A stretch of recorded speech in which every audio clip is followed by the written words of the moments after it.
On today's show, what was impressive about Cooper Flagg's freshman year at Duke? How did he grow throughout the year? And how did he handle being the star of Duke basketball? We'll talk about all that and more in today's Locked On Mavs. All right, I got Mark Tatum back up. I mean, if we get top two, that's insane. Fourth pick is the Charlotte Hornets. The Charlotte Hornets. The Philadelphia 76ers. Oh, okay. Oh my God. Okay. Mavericks versus Stop it. Stop. The number one pick will go to the Dallas Mavericks. Cooper Flagg will fly in Dallas. Dogs, all of us, all five. You are Locked On Mavs, your daily Dallas Mavericks podcast. Part of the Locked On Podcast Network. Still can't leave. Your team every day. I'm gonna get a city like that. And welcome. You are locked on to the Dallas Mavericks, your team every day. My name is Nick Angstadt, media member covering the Dallas Mavericks for 10 years. Thanks for being an everyday or making Locked On Mavs your first listen. Today's episode is brought to you by FanDuel. Right now, new customers can get $200 in bonus bets when your first $5 bet wins. Joining me on the show today from Locked On Blue Devils, J.J. Jackson. What you got for me today? What a great day it is, Nick. I love the intro. I love the vibes in Dallas. There are Duke connections all over the place. I'm excited to be here, man.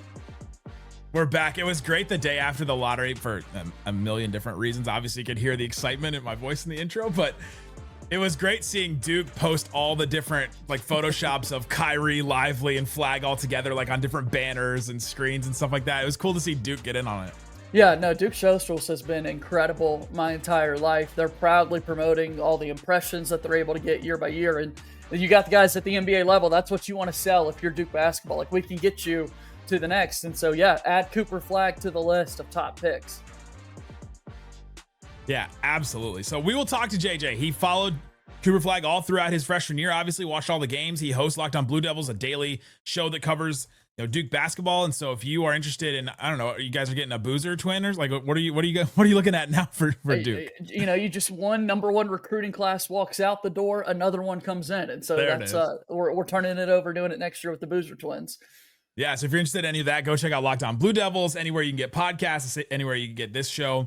But we're going to talk about how did Cooper Flagg grow into his role throughout the year? How did he handle the pressure of being, the face of Duke at 17 years old? I'm sure that was mentioned a few times during his freshman year, and just a bunch of things that JJ saw during his seasons. I just want to start with this though, just coming from somebody that watched him very closely and covered him. What's impressive about Cooper Flagg? It's probably easier to tell you what's not impressive about him because, that would be a very short list, and I don't know even where I would start that conversation. I think initially when you look at the recruiting world and him being such a high-profile guy that, teams were going after, and the fact that he's from Maine, no one's ever really made it from Maine and made it to the NBA level, and he's taking Maine to the highest of levels on a peach jam run throughout the recruiting circuits, and people are really starting to talk about him and his twin brother Ace, and I talk about the Boozer twins. That was a very active back and forth constantly, the Flagg twins and the Boozer twins going at it one-on-one. So very quickly you saw that this was a guy the entire basketball world and the college circles were going to be trying to figure out where he was going to. Duke ultimately is the decision that he makes. And when you watch him play, immediately I think his competitiveness is the first thing that jumps off the screen to you. And then just his ability to do literally every single thing that you could want on a basketball floor. It's hard not to like this guy or be impressed. That's the thing that I keep hearing from people is just that he covers the whole landscape of basketball. He can do almost anything, which is why I'm so high on him, obviously, as a basketball player. But then just even his rookie year to be able to fill in whatever gap the Mavs need or whatever he can do as a rookie, like do that. And then the Mavs will fill in the rest of it around him. I think that it's just such a good fit right away. What do you remember about the recruiting aspect of it, of getting him the day that you realized that Cooper Flagg was going to come to Duke? Like what part of that do you remember? No, I mean, I remember all of it. I remember the conversations that, Duke was obviously the number one leader to win Cooper Flagg in the sweepstakes. He grew up a Duke basketball fan. When you look at what Duke has been able to do in terms of sending players to the NBA and also now this line of number one picks that they've been able to send off to the league as well, it's a very easy sell for Jon Scheyer and his coaching staff.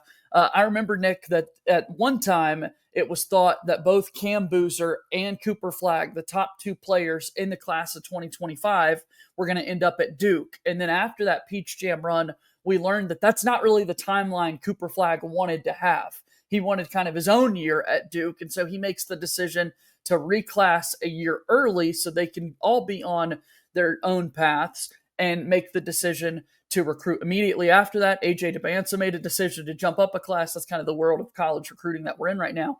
But for Cooper, as soon as he decided he was going to go to Duke, he was locked in all the way, made the commitment. It was incredible. We started promoting the main event all over the place. We're raising the flag, much like you are now in Dallas. I mean, it was incredible to think that this was going to be the guy that's going to come and save Duke basketball once again. Not that it necessarily needed to be saved, but when you've got a guy as good as he is, like, yeah, that's worth celebrating over and over again.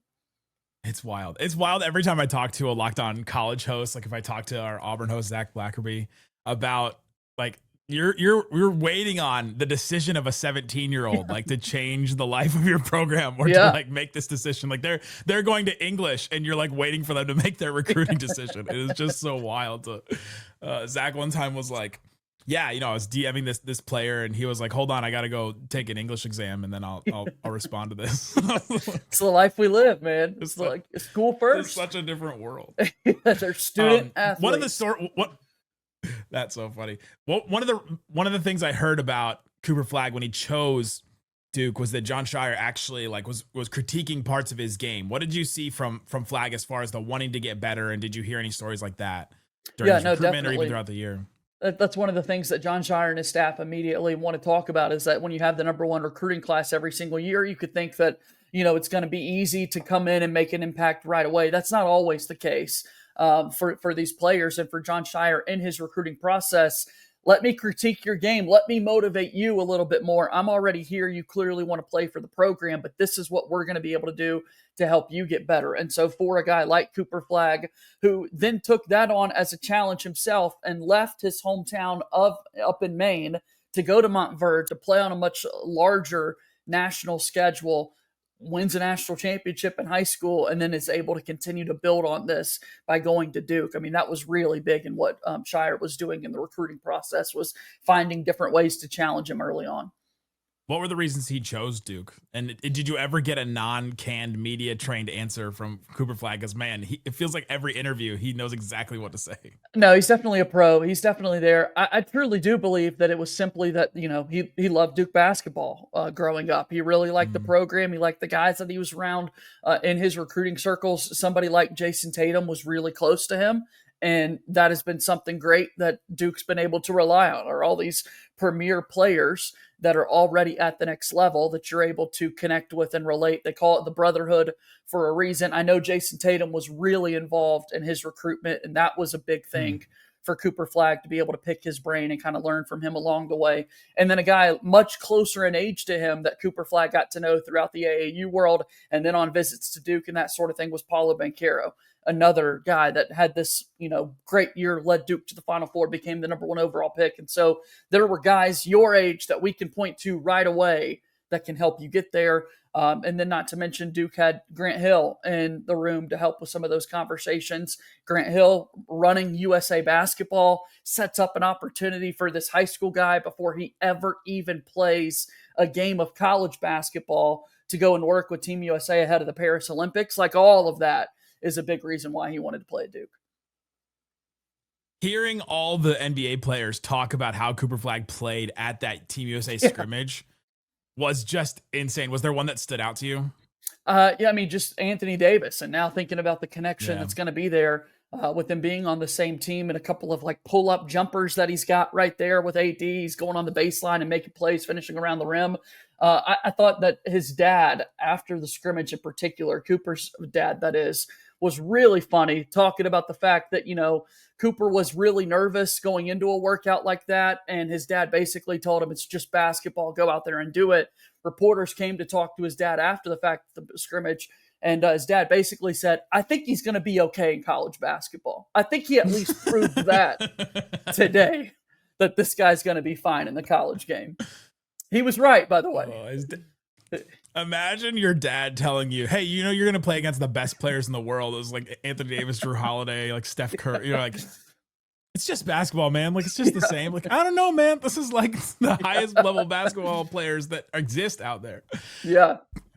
Coming up, let's get into how Duke used Flagg. I think one of the most important things about scouting, especially a basketball player, is how a team used that player and how they're going to be used on the next level. Let's talk about that and more coming up.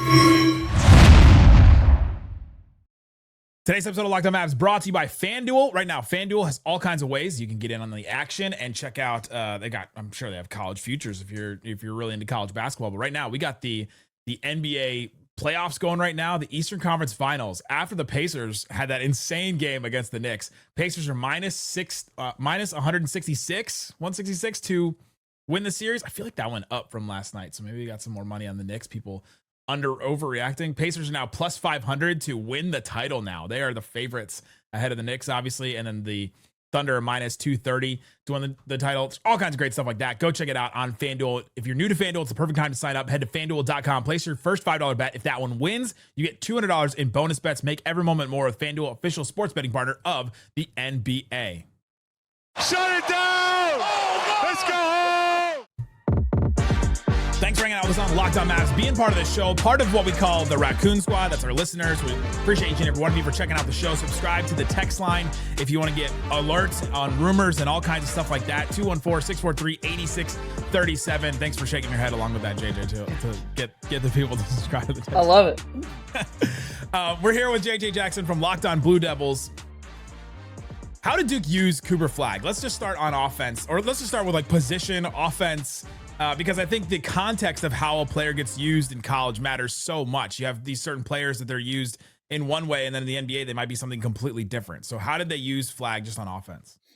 Yeah, many different ways throughout the course of the season. At times, he was the initiator. At times, they'd be able to hit him up in a post-up situation. At times, he'd be more of a catch-and-shoot guy. The luxury that Duke had this season, again, was that they were a team that's going to have 3 lottery picks this season on their roster. Here we are for Dallas talking about, Cooper Flagg being the selection. Had this not, ended up being the number 1 pick, maybe I'm telling you about Con Knipple or Kamon Malawach because of what they're going to be able to do at the next level. And so with Cooper Flagg being the initiator, oftentimes with Malawach setting a pick and roll, I mean, you can't really stop that when a 7-2 guy is running to the rim in the college game, and it's Cooper Flagg who can do anything he wants to with the ball in his hands, throwing it up or finishing through contact himself. I mean, they just found many, many different ways to get him the basketball. It's kind of just pick and choose each time down the floor.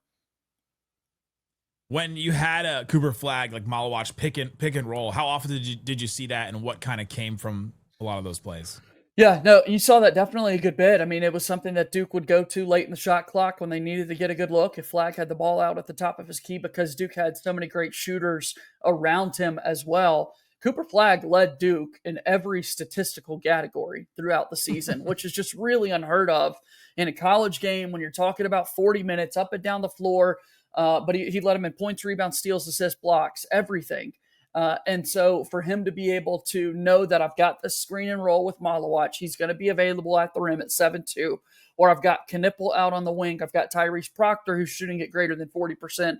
On the opposite wing, Sion James is a great downhill driver. Like, he had so many options available to him. It was easy to lead the team in assists and be one of the best passing guys in the sport this year.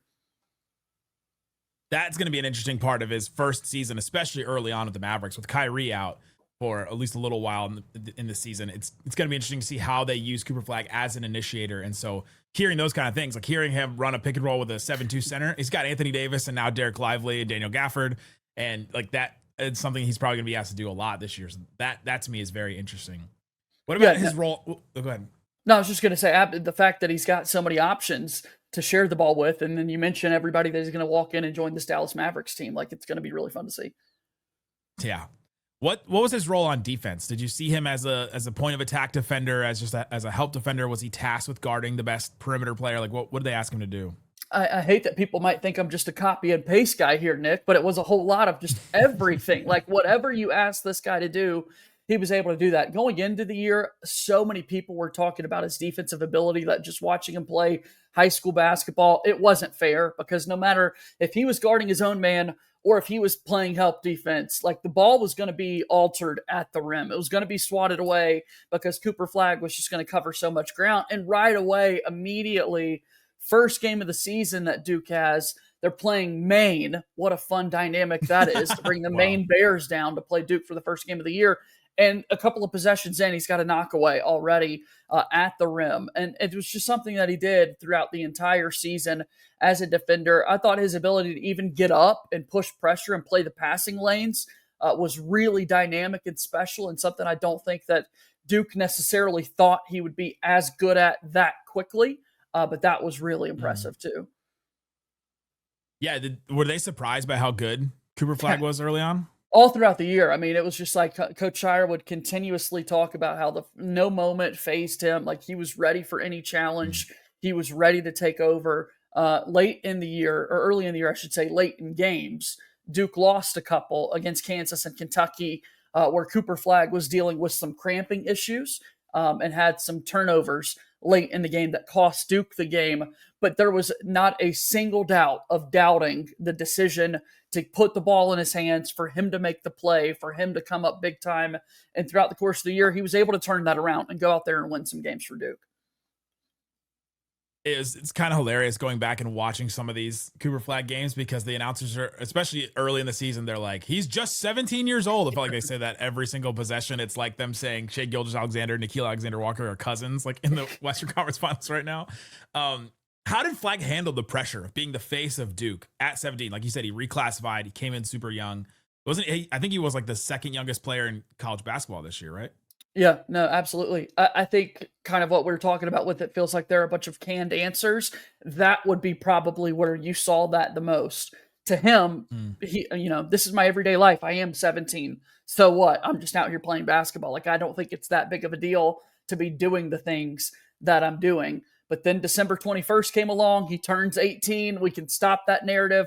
Duke played a game at Georgia Tech that day, and it was really as soon as he turned, the one part of his game that was kind of slow to come along was the 3-point shot.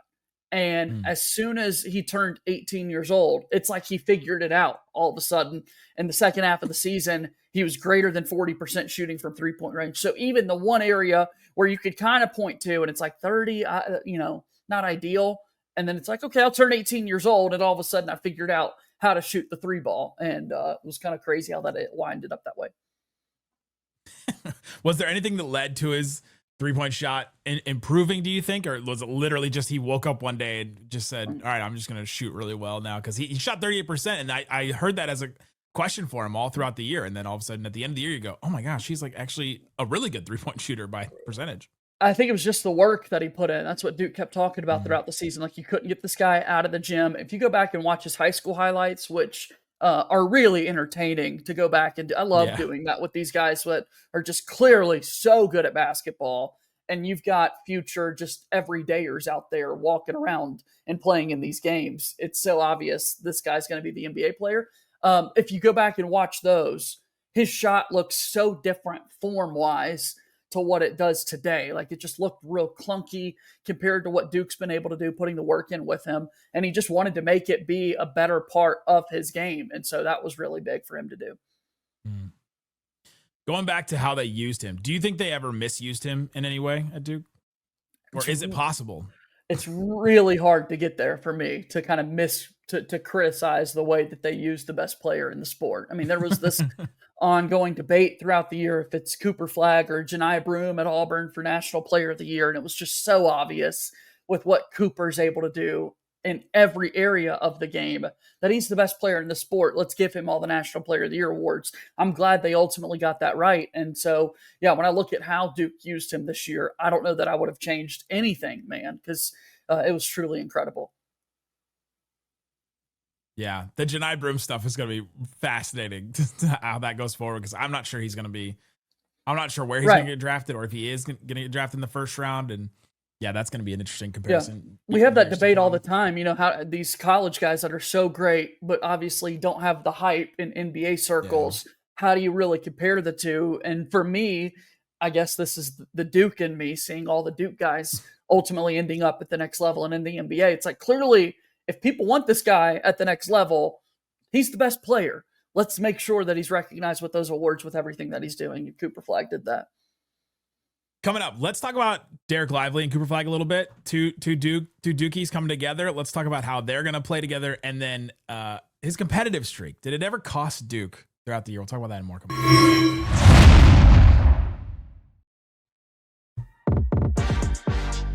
All right, here Locked On Mavericks. I'm here with Locked On Blue Devils host J.J. Jackson. You know we have like 80 colleges or something covered. I don't know if everybody knows that we have so many different colleges covered. So go check out if you have a school and you're like, this is my favorite school, go check out and see if they have a show that covers your team. It probably is the case. Very likely. That's insane how many. You just keep adding them too. It's like all every over the week place. Zach's like, oh, we're just adding another show. We're adding another school. Like, oh, okay, cool. Be like if I just added another NBA team. Like, all right, we're just adding the Supersonics back. The Mavs have Dereck Lively. He played at Duke, and he had an interesting Duke season his freshman year. What did you, when you imagine those two pairing together? How do you see those? How do you envision those guys playing off of each other? You heard my question, right? About Lively. Yeah. Okay. All right, here we go. Just answer it after I do the countdown. 3, 2.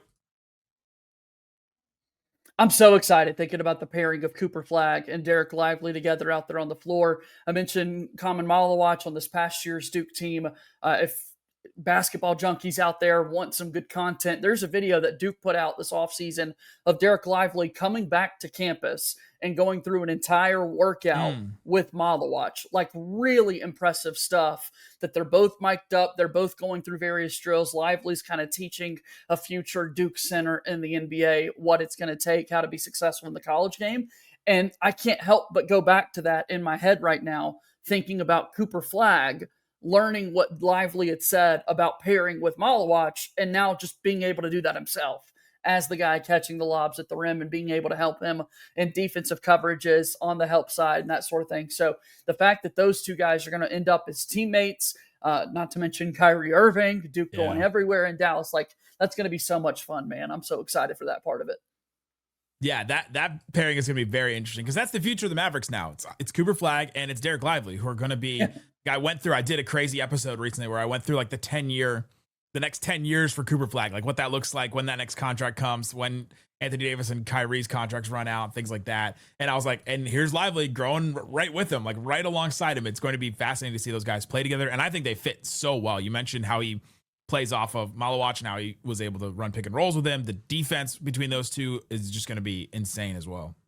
Yeah, no, the fact that they're going to be able to kind of learn from one another. And I think Lively's game obviously benefits from what Cooper Flagg's going to be able to bring to the table. And then for Cooper himself, knowing that I've got the experience of Dereck Lively right there with me, Anthony Davis is a good guy to have kind of in your corner as well, going back to their USA minicamp days from a season ago. That's going to be really exciting too. I mean, I think it's an unbelievable fit that Dallas ends up with this number 1 pick. I will say, the state of North Carolina and a lot of the surrounding Duke area a little upset it didn't end up going Charlotte's way. I know. With him just making the hour trip down the road over to the Queen City to play for them. But Dallas is a good spot for him to end up. It's not the only state that's mad at the Mavericks right now. There's a lot. It's like, it was insane how mad David Locke got, the Locked On Jazz host, how mad the Wizards guys got, how mad everybody was. And I was like, oh.